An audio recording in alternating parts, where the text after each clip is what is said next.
اس کا صفحہ نمبر 3 ہے. اس صفحہ نمبر 3 پہ یہ حضرت اللہ کی توحید کے بارے میں کیا کچھ کہتے ہیں، ذرا آپ بھی سنیے. رسول کریم صلی اللہ علیہ وسلم کو مخاطب کر کے کہتے ہیں میں تو مالک ہی کہوں گا کہ تم ہو مالک کے حبیب، یعنی محبوب و محب، نہیں میرا نہیں تیرا. اے اللہ کے نبی، ہمارا مالک کون ہے؟ اللہ.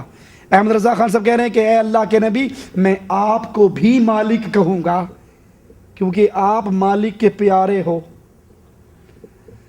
کسی کی بیوی سے اس کی ماں کو بہت پیار ہو تو وہ کیا کہہ سکتا ہے، بیگم صاحبہ آپ جو ہے نا میری ماں کی بڑی پیاری ہیں اور میری ماں آپ سے بڑا پیار کرتی ہے، آج کے بعد میں آپ کو پھر ماں ہی کہوں گا. ارے وہ مالک کے جتنے پیارے ہوں، رسول اللہ اللہ کے پیارے، اللہ کے حبیب، اللہ کے خلیل، درست ہے یہ بات، لیکن وہ مالک. اور اگر وہ مالک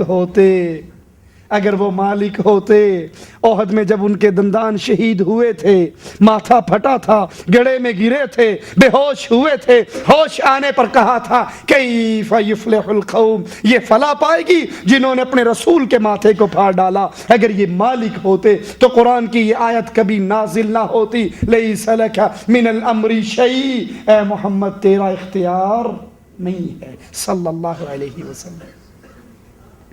اختیار آپ کا نہیں، اختیار تو اللہ عز و جل کا ہے. چاہوں جنہوں نے آپ پر ظلم کیا ہے ان کو عذاب دے دوں اور چاہوں ان کو ہدایت دے کر سیف اللہ بنا دوں. کیا خالد بن ولید اس لشکر میں شامل نہ تھے جنہوں نے احد کا پانسا پلٹا تھا؟ تو کیا خالد سیف اللہ نہیں بنے؟ آپ کے ہاتھ میں ترازو ہے. اور یاد کر لیجئے یہاں پر اس بات کو، کم از کم جتنے ہم یہاں بیٹھے ہیں وہ اور جن تک ہماری آواز پہنچے گی وہ قیامت کے دن یہ بہانہ اللہ کے دربار میں نہیں کر سکتے. اللہ کدھر جاتے، ادھر بھی مولوی تھا، ادھر بھی مولوی تھا، ادھر بھی قرآن پڑھتا تھا، ادھر بھی قرآن پڑھتا تھا، ادھر بھی اسلام کا نام تھا، ادھر بھی اسلام کا نام تھا، ادھر بھی بڑی ساری داڑھی تھی اور ادھر بھی بڑی ساری داڑھی والا تھا. ہم کدھر جاتے؟ ہم نے ان کے ہاتھ میں نبی کی حدیثوں کے مطابق پیمانہ ترازو دے دیا ہے. اگر چاہتے ہو جنتی راستہ کون سا ہے تو ایک ترازو، ما انا علیہ واصحابی، جس مذہب پر، جس دین پر، جس شریعت پر، جس راستے پر محمد کے صحابہ وہ جنتی، اور جو محمد کے صحابہ کے راستے پہ نہیں ہے وہ اپنے آپ کو مومن کہلا لے، جو مرضی کہلا لے، وہ جنتی جماعت میں شامل نہیں ہے. نہیں یقین تو یہ ہمارے ہاتھ میں ایک اور رسالہ ہے، ذرا سنیے اور سوچئے. کیا صحابہ کرام کے یہ قائد تھے؟ الامداد اشرف علی تھانوی صاحب کا رسالہ، ان کا ایک مرید، اس رسالے کا صفحہ نمبر 35 ہے. ان کا ایک مرید خواب دیکھتا ہے اور خواب میں وہ کلمہ شریف پڑھتا ہے، لا الہ الا اللہ اشرف علی رسول اللہ. خواب میں کلمہ پڑھتا ہے. جس کو نہیں یقین درس کے بعد سٹیج پہ آ کے اپنی رب کی دی ہوئی آنکھوں سے پڑھ سکتا ہے. اور پڑھنے کے بعد اگر پھر بھی وہ یہ بہانہ کرے ہمیں نہیں پتا حق کیا ہے، تو پھر وہ اپنے دل سے فیصلہ کرے وہ کس کو دھوکہ دے رہا ہے. مرید نے پڑھا خواب میں لا الہ الا اللہ اشرف علی تھانوی رسول اللہ، بیدار ہو گیا، ہڑبڑا بیٹھا، اٹھ کے بیٹھا. خواب میں غلط کلمہ پڑھنا یاد آیا تو فوراً تصحیح کرنا چاہا. اب تصحیح کر رہا ہے، کیا کہتا ہے؟ کہا مجھے اس خواب والی غلطی کا علم تھا، اب میں جاگ گیا ہوں، اب میری نیند ختم ہو چکی ہے اور جاگ کے میں پڑھتا ہوں اللہم صلی علی سیدنا و نبینا و مولانا اشرف علی. درود کے اندر بھی نبی کا نام جاگ کر، جاگتا ہوا، سویا ہوا نہیں. سوئے میں صرف کلمہ پڑھا تھا، سویا ہوا معاف بھی ہو سکتا ہے، نیند ہے نا، اس کے اختیار نہیں. خواب میں کچھ بھی انسان دیکھ لیتا ہے، لیکن یہ تو جاگ کر پھر اپنے پیر صاحب کا نام لیتا ہے اور سوال لکھتا ہے اشرف علی تھانوی صاحب کو. تھانوی صاحب جواب میں کہتے ہیں، جواب اس واقعے میں تسلی تھی کہ جس کی طرف تم رجوع کرتے ہو وہ بعینہ تعالی متبع سنت ہے. تم میری طرف رجوع کرتے ہو اور میں نبی کی سنتوں پہ چلتا ہوں، ٹینشن لینے کی کوئی بات نہیں ہے. کیا یہ معاملہ، کیا یہ عمل رسول اللہ صلی اللہ علیہ وسلم کے صحابہ کا عمل ہے؟ کیا نبی کے صحابہ نے کسی کو یہ تعلیم دی نہیں لوگوں، ان کی تو ایک ہی تعلیم ہوا کرتی تھی، اللہ کا حکم قرآن کی صورت میں اور محمد کریم صلی اللہ علیہ وسلم کا عمل حدیث اور سنت کی صورت میں۔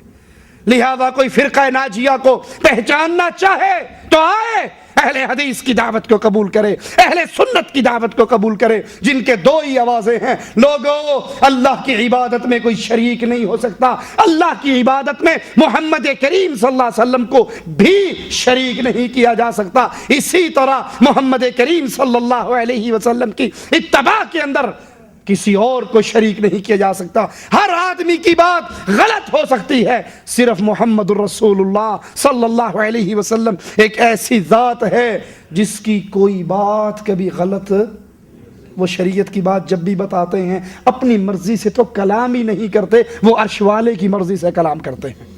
آخری بات کہہ کے بات ختم کرتا ہوں، پھر کہیں گے مولوی صاحب ہم نے مسئلے پوچھنے ہوتے ہیں کہاں جائیں، ادھر بھی مولوی اور ادھر بھی مولوی۔ میں آپ کو مثال دیتا ہوں، کبھی آپ نے دیکھا کوئی عقل مند آدمی ہو اور عقل مند آدمی ڈاکٹر کی دکان پہ جائے، ڈاکٹر کے کلینک پہ جائے، مستوصف پہ جائے اور جا کر کے جی 2 کلو ٹماٹر دے دو؟ اگر کوئی ڈاکٹر کے کلینک میں داخل ہو کر کہے ڈاکٹر صاحب 2 کلو ٹماٹر دے دو، تو کیا خیال ہے آپ سوچو گے یہ سکریو ڈھیلا ہے۔ ایک آدمی نائی کی دکان میں، حلاق کے دکان پہ جاتا ہے اور کہتا 2 کلو چینی تول کے دینا جی، آپ کہو گے اس کی کھوپڑی ٹھیک نہیں ہے، جا بھائی جا اگلی دکان سے ملے گی چل۔ کوئی سبزی والی کے پاس آ کر کہے 2 گھوڑا بوسکی کا تھان چاہیے، کبھی ایسا ہوتا ہے؟ عقل مند ایسا کرتا ہے؟ کیوں؟ عقل مند کو پتہ ہے سبزی کہاں سے ملنی، دال کہاں سے ملنی، دوائی کہاں سے ملنی۔ اس کے سامنے مختلف دکانیں، ایک ہی مارکیٹ ہے، 10 دکانیں ہیں، لیکن اس کی عقل کام کرتی ہے، وہ جانتا ہے یہاں سے سبزی ملے گی، یہاں سے دال ملے گی، یہاں سے ٹیکا لگے گا، یہاں سے دوائی ملے گی، یہاں سے کپڑا ملے گا۔ ارے اللہ کے بندو، اگر تم نے اللہ کی بات لینی ہے، دکانیں بے شمار ہیں، آگ پہ چلنے والوں کی دکان، سینہ پیٹنے والوں کی دکان، 12 کو معصوم کہنے والوں کی دکان، اپنے پیروں کو معصوم کہنے والوں کی دکان، قبروں پہ سجدے کرنے والوں کی دکان، حدیث رسول کے مقابلے پہ اپنے امام اور شیخ کی بات کو حجت کہنے والوں کی دکان، یہ سب دکانیں ہیں جو ملاوٹی سامان بیچ رہی ہے۔ ایک دکان اہل حدیث کی ہے، ایک دکان اہل سنت کی ہے، جنہوں نے بورڈ لگایا ہے اہل حدیث کے 2 ہی اصول، اطیعوا اللہ و اطیعوا الرسول۔ لوگوں اگر تم نے سچا دین لینا ہے تو آؤ، تمہیں کہاں سے ملے گا؟ جن کے صرف 2 ہی آوازیں ہیں کہ اللہ کی کتاب اور رسول اللہ صلی اللہ علیہ وسلم کی سنت، باقی سب کا احترام، 12 اماموں کا احترام، 4 اماموں کا احترام، حضرتوں کا احترام، پیروں کا احترام، بزرگوں کا احترام، سب کی عزت، سب کا احترام، لیکن محمد کے احترام کے بعد ان کا احترام صلی اللہ علیہ وسلم۔ پہلا احترام رسول اللہ صلی اللہ علیہ وسلم کے لیے، اور نبی کا احترام کیا ہے؟ نماز پڑھنی ہے، صلو کما رأیتمونی اصلی، محمدی طریقے پہ پڑھو۔ حج کرنا ہے، خذوا عنی مناسککم، حج کے راستے نبی سے پوچھو۔ روزے رکھنے ہیں، نبی سے پوچھو۔ طلاق دینی ہے، نبی سے پوچھو۔ نکاح کرنا ہے، نبی سے پوچھو۔ عقیدہ بنانا ہے، نبی سے پوچھو۔ جو نبی کہتے جائیں تم کرتے جاؤ، اور اگر یہ عمل بن جائے تو اللہ سے امید ہے ادھر ہماری روح نکل رہی ہوگی، ادھر ہمارے لیے جنت کے فیصلے ہو رہے ہوں گے۔ اے اللہ ہمارے حال پہ رحم فرما، اے اللہ ہمارے گناہوں کو معاف فرما، اے اللہ ہماری خطاؤں کو معاف فرما، اے اللہ ہماری سیاہکاریوں کو معاف فرما، اے اللہ ہمیں اہل سنت کے راستے پہ چلنے کی توفیق عطا فرما، اللہ ہمیں اپنی توحید پہ قائم رہنے کی توفیق عطا فرما، اپنے حبیب کے راستے پر قائم رہنے کی توفیق عطا فرما۔ اے اللہ ہمارے فلسطینی مسلمان بھائی، اللہ ہمارے مواحد بھائی، اللہ ان پر یہودی ظلم کر رہا ہے، اللہ تو ان سے انتقام لے، اللہ تو یہود و ہنود سے انتقام لے، اللہ تو یہود و نصارہ سے انتقام لے۔ اے اللہ جو تیرے مسلمان بندوں پر ظلم کر رہے ہیں، اللہ اپنے قہر کا کوڑا ان پہ برسا۔ اللہ فلسطین کے مسلمانوں پر رحم فرما، اللہ فلسطین کے مسلمانوں پر رحم فرما، اللہ امت اسلامیہ پر رحم فرما، اللہ امت اسلامیہ پر رحم فرما۔ اللہ زندہ رکھنا، ایمان پہ رکھنا، توحید پہ رکھنا، موت دینا تو اس حال میں دینا کہ ہم تجھ سے راضی ہوں اور تو ہم سے راضی ہو، ادھر ہماری روح نکل رہی ہو مولا اور ادھر تو ہماری جنت کا فیصلہ فرما چکا ہو۔ اقول قولی ھذا واستغفر اللہ لی ولکم ولسائر المسلمین۔